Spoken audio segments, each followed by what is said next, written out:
In der Zeit von Johann Sebastian Bach war der Klavierist ein Musiker, der nicht nur ein Instrument bespielt hat, sondern eine ganze Palette von Tasteninstrumenten. Dazu haben die verschiedenen Cembali gehört, das Lautenklavier, die Orgel natürlich, auch schon die ersten Fortepiani und vor allem auch das Klavichord, das in dieser Zeit ein sehr wichtiges Instrument war.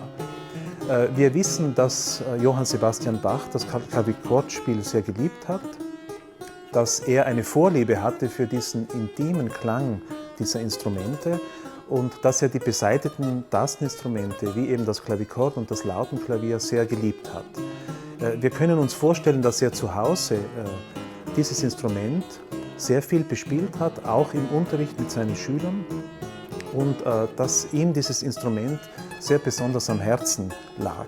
Wir wissen das auch über Carl Philipp Emanuel Bach, seinen Sohn, der in seinem Versuch, über die wahre Art, das Klavier zu spielen, schreibt, dass ein Tastenspieler, der das Klavichordspiel beherrscht, auch auf allen anderen Tasteninstrumenten ohne Probleme spielen kann. Also das Klavichordspiel war in dieser Zeit der Maßstab für den Tastenspieler. Das Klavichord ist das intimste der Tasteninstrumente. Man kann auf diesem Instrument sehr, sehr leise, sehr delikat, sehr subtil spielen. Und das Besondere in dieser Zeit von Johann Sebastian Bach war, dass man auf diesen Instrumenten dynamisch spielen konnte. Man konnte also ein Forte und ein Piano erzeugen, was auf der Orgel und auf dem Cembalo nur in Form von Stufendynamik möglich war, aber nicht, dass man ein organisches Crescendo und Decrescendo spielen konnte.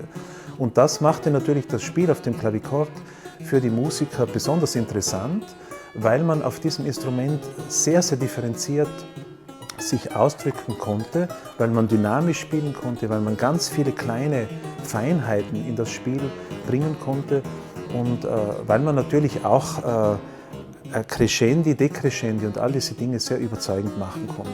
Und das war sicher auch mit der Grund, warum Johann Sebastian Bach dieses Instrument so geschätzt hat und so geliebt hat.